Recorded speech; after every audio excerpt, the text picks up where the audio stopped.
Okay, before we talk about what the legal options are or what I would do if I was in that situation, better yet, I probably should just go ahead and reinforce the fact that I'm not a lawyer.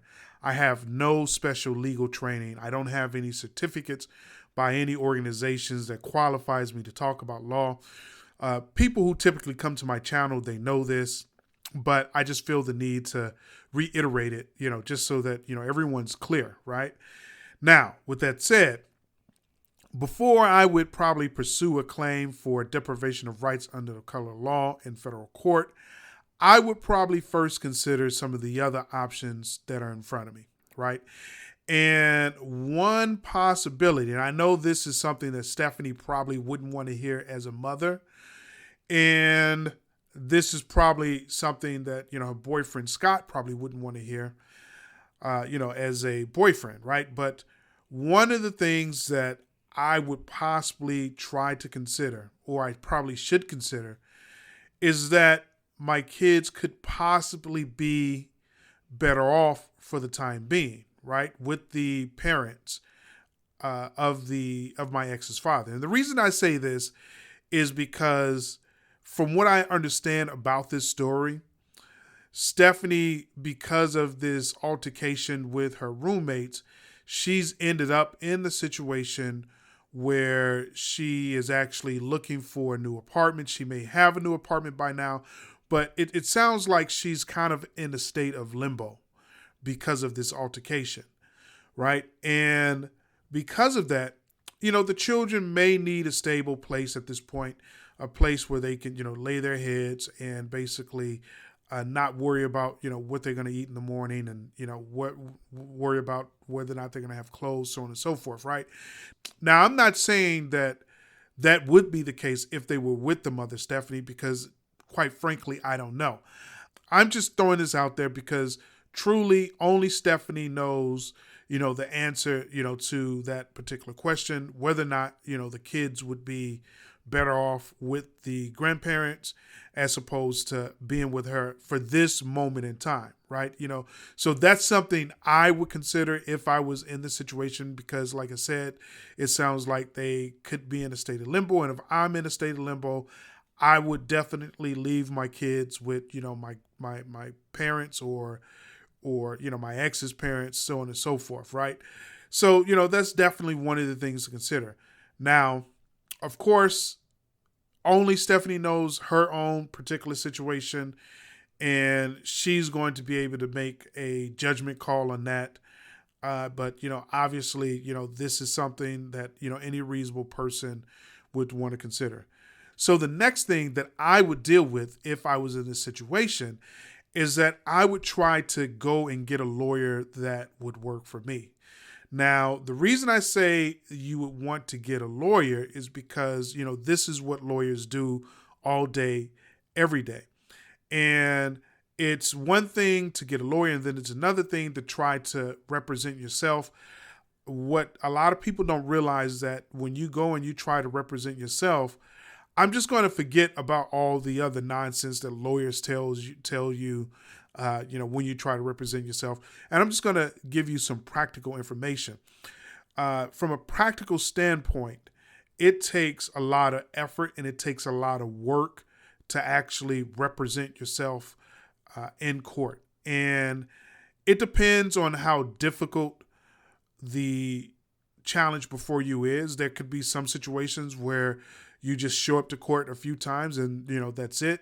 But from hearing the story and listening to what I'm being told, it sounds like she's in for the fight of her life, right? Because she's trying to get her kids back. And because of that, to me, I believe there's going to be an extreme amount of work to actually try to, represent herself. Now, one of the things I probably left out of the story is that it sounded like something improper is actually happening in her situation. For example, they're actually up for a hearing on whether or not she should have a final hearing, I should say, on whether or not she should have her kids. And to me, it seems like you shouldn't be at that point yet. There's a lot of other things that, should be done. It sounds like you should have some preliminary hearings whereby you can get the witness information, you can get your witnesses on record, you can get you can actually subpoena the caseworker, you can get all the records that the caseworker has, so on and so forth. There's a lot of groundwork to be done before you actually go to trial, because you want to get what's called a discovery. You want to get a discovery from the caseworker. You want to know who said what, and you want everything. You want all the records in your case, right? So it sounds like that's not happening, and they're skipping all of that, and they're going straight to trial. Now, her lawyer, from what I understand, he did try to get some of the witnesses together, but honestly, if you don't have your witnesses together, you shouldn't be going to trial. And that's just my own personal opinion. So if I were in that situation, I would be trying to get a better lawyer, right? And if I got a better lawyer, then I think I would feel comfortable about the lawyer doing the necessary work to win at a final hearing.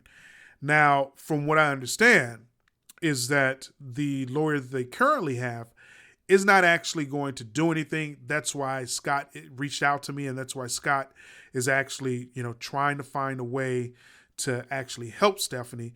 But it sounds like he's not actually going to do anything. The lawyer in this case is not actually going to do anything. So at that point, I would have to decide whether or not I want to represent myself, or if I want to try to get a better lawyer. Of course, I think getting a better lawyer is always going to be the best option. As I'm not a lawyer and I don't do this every day. And even if you are a lawyer, it's quite one thing to represent yourself in a realm that you're not used to, right? So if you're a lawyer who does bankruptcies all day, every day, and now you're finding yourself in a hearing where your children are going to be taken away, that's going to be a different realm, so to speak. And it's going to take time for you to switch gears and to get into, working in that particular realm. That's my own opinion. I mean, I'm not sure if that's true, but, that's what I gather from it. So definitely I would try to get a lawyer, but on this situation, it sounds like she can't really afford a lawyer. So now in that situation, I would have to decide whether or not I want to represent myself, fire the lawyer that I have so that I can represent myself, or keep the lawyer that I have and represent myself. The way that would work, and I'm not sure how things work in Florida, but in Illinois, you can always represent yourself, and you could keep the state-appointed attorney as kind of a background. You can keep the state representative attorney on your team in case you need to ask questions, in case you need, some assistance, some guidance on the process and procedure. So that's one option, to represent myself and to keep the lawyer, not necessarily to represent me, but to keep him so that I can have someone that I can ask questions and I can get information and guidance on process and procedure, so on and so forth. So, that's an option. But again, representing yourself, it takes a tremendous amount of work. And I think, the average person isn't really prepared for it, especially if there's a situation where you're fighting against the government. The government has unlimited resources. They can keep you in court running back and forth, for 2 or 3 lifetimes, right? So, that's something to think about, but of course I always lean with trying to get a lawyer.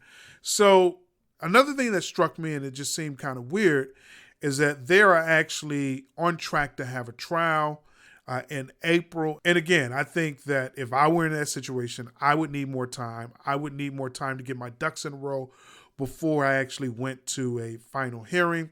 I think I would try to have several preliminary hearings to prepare myself for the actual trial. Now, because I'm being forced into trial in the situation where I'm not ready for trial, it makes me think that the judge or the prosecutors are just trying to get an easy win. They're trying to rush the case so they can get a quick judgment in against me in a situation where I'm not even prepared to go to trial. And when I do get to trial, I want to be ready for, the freaking trials, so they're just trying to get an easy win so they can just move on to the next case. And to me, that strikes me as funny. I would want to try to slow this case down. One of the things I would do is that I would, file some type of motion to say, hey, look, I am not ready to go to trial. I haven't received discovery. I haven't had a chance to depose the witness in this case. I haven't had a chance to get my witness on records, so on and so forth, right? It just doesn't feel right that they're trying to make me go to trial in this situation so soon. So I would try to slow the case down. I would file the motion to say, I'm not ready for trial. I need to do X, Y, and Z to prepare myself for trial, right? Then the other thing I would try to do is that if that motion fell on deaf ears, I would try to get another judge, right? Because one of the things that struck me as funny in the story, it just seems like the judge is actually responsible for rushing this case. And I'm not sure that's the case, but to me, that's the impression that I got. And the other impression that I got is that there was possibly a bad impression made to the judge.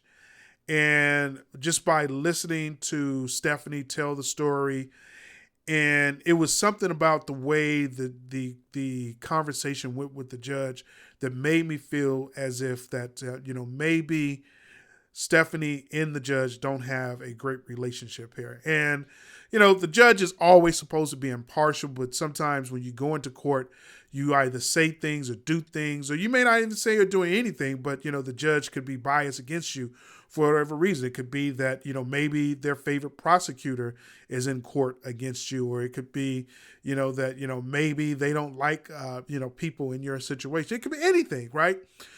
So to get away from judges, in my opinion, whom may be out to get you, there's a few things that you can actually do. One of the first things you can do is that you can try to do a change of venue here, right?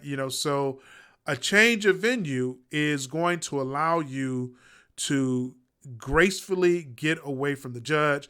Essentially what you're saying in the change of venue is that the jurisdiction of this type of court is proper, right? But you want to have court, or you want to have these hearings in a location that's going to be better for you, or it's going to be better for your witnesses. There's lots of different reasons to ask for a change of venue. So one of the things that I like to do is I like to go to the state's website, and then I like to look up the statutes. Here we are on Florida's website, and I'm looking at the Civil Code and Procedure 47.091, and it talks about change of venue and the power to grant change of venue, right? And it says all courts have the power, and it is their duty to grant changes of venue herein, provided the order of transfer should require the movement, or if the action was initially filed in the improper venue, the initially filing party to pay a filing fee required to file a new action in the court to which the action is moved, right? So moving your case from one court to another court is possible. You just have to file what's known as a change of venue. And this is what's going to allow you to get away from a biased judge. And this is going to allow you to do it gracefully. You're not blaming the judge for anything. You're not trying to, cause any, at this point, you're not blaming the judge for anything, and you're not attacking the judge's credibility. You're just trying to gracefully and smoothly get away from the judge, right? So just to dive a little bit further, the statute 47.101, change of venue application, it just says, one, if a party desires a change of venue, he or she may move thereof, stating the belief that he or she will not receive a fair trial in the court where the action is pending. And then it says A, because the adverse party has undue influence over the minds of the inhabitants of the county, or B, because the movement is so odious to the inhabitants of the county that he or she cannot receive a fair trial, right? And this is yet another way of asking for change of venue. And then I think, the method that I would probably use for change of venue is going to be 47.122. And again, this is on the Florida's website that basically gives the statutes.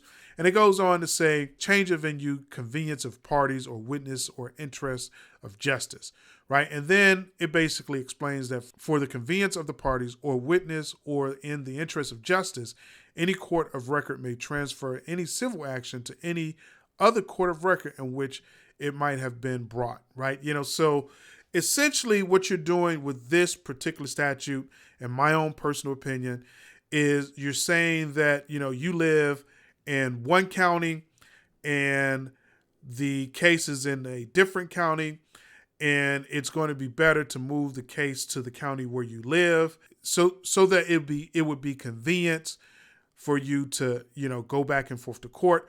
Or you can say, hey, you know what? We live in this area and there's a courtroom that's going to be more convenient for us to get to, on the other side of town. We just simply want to move, this case over, to this side of town for convenience.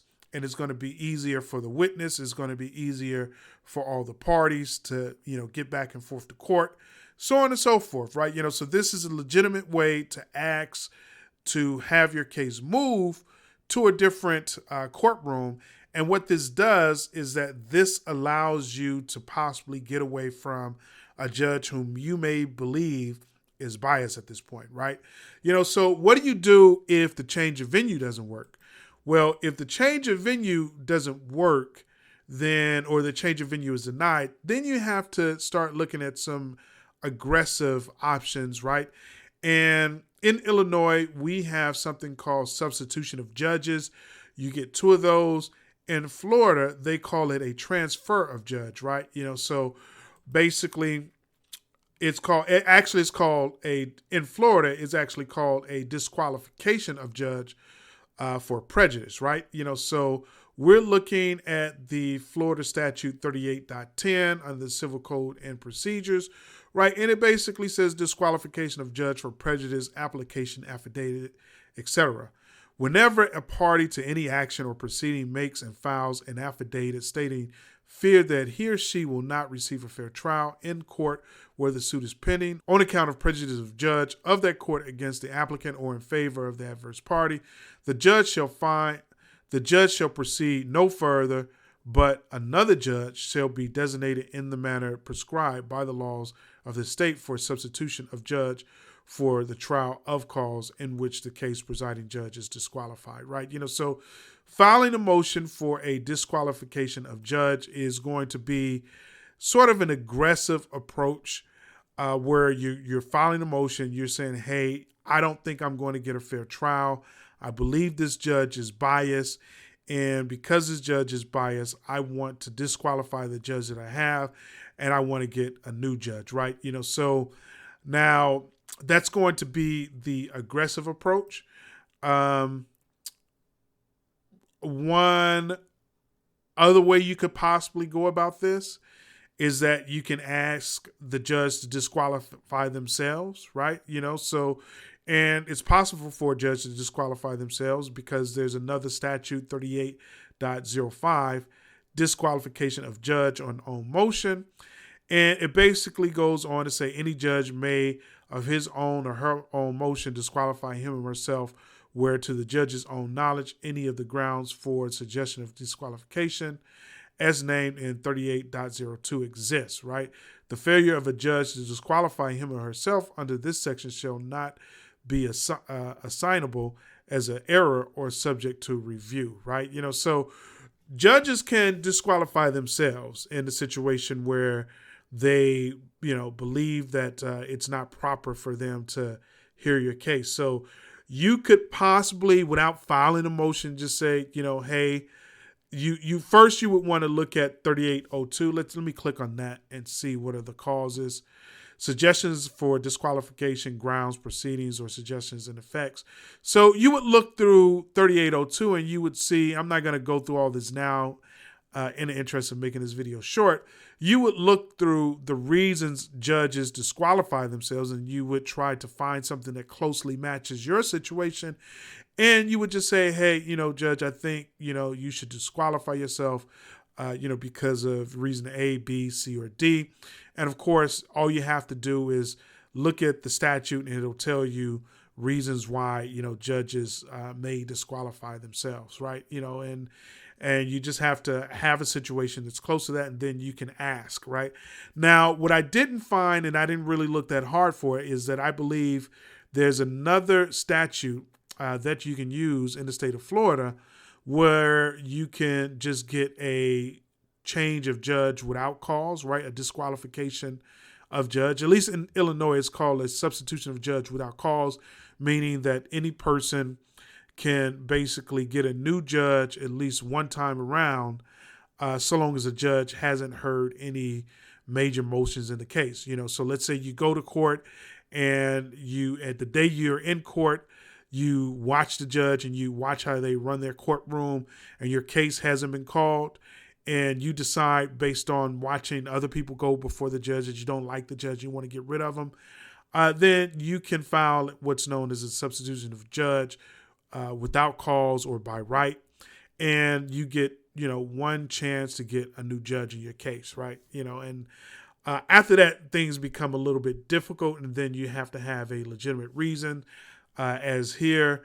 And the trick to this is that once you find yourself in this realm of trying to disqualify the judge, in my own personal opinion, once you find yourself in that realm, your case has already gotten to the point where, things are going pretty poorly for you. And if you believe your judge is biased and you're filing substitution judge, you're kind of in a pickle here, because the judge could just say, the case can be transferred to the other judge, and they can say, no, we're going to force you to stick with this judge. And if you don't like that judge's opinion, you can appeal. Once you find yourself in that situation, it becomes pretty tricky, because now the judge, out of spite, may rule against you, just so you can waste your time, going to appeal it. Or if they think you can appeal, right, because appeal is a beast of its own. If they think you can appeal, then, they're going to put a judgment against you, and, knowing that you're not going to be able to survive the appeals process, right? So I would say, you really want to be careful before you use the disqualification of judge for prejudice, right? I would say be very careful with that, because doing so, you could upset the judge. And once you upset the judge, there's all types of things they can do to sabotage your case, right?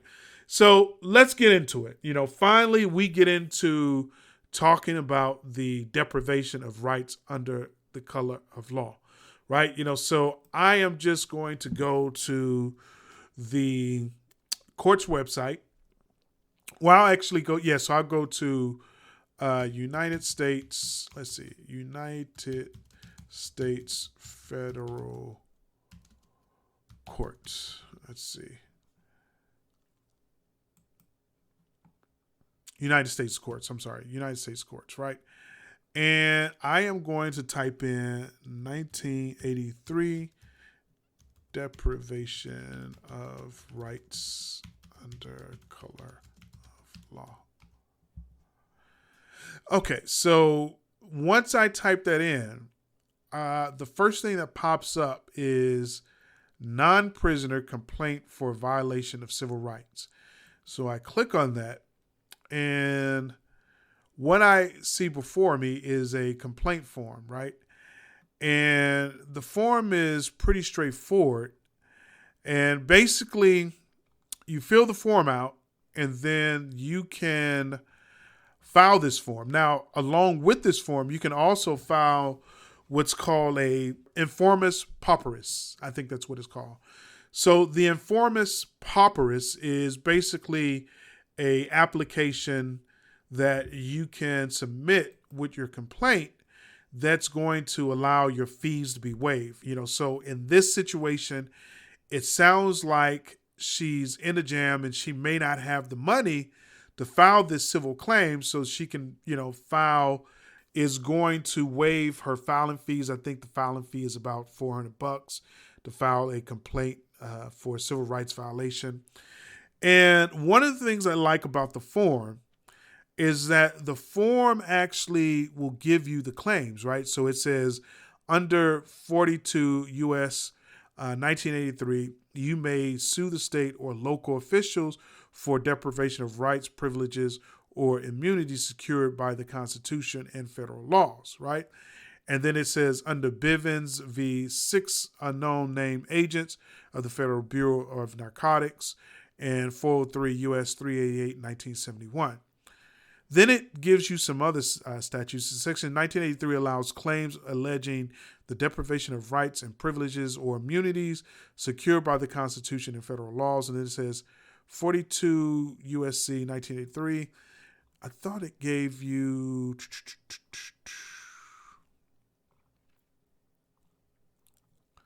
So, yes. So, the form is here for you to fill out.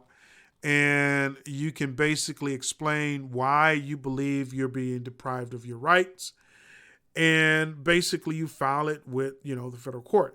Now, with that said, you need to be aware that it's not going to be as simple as filling this form out and then just filing it with the court. What typically happens is that they're going to try to have your case dismissed immediately. And you want to do some research on how to actually file a claim so that you can have a strong chance of actually winning your case.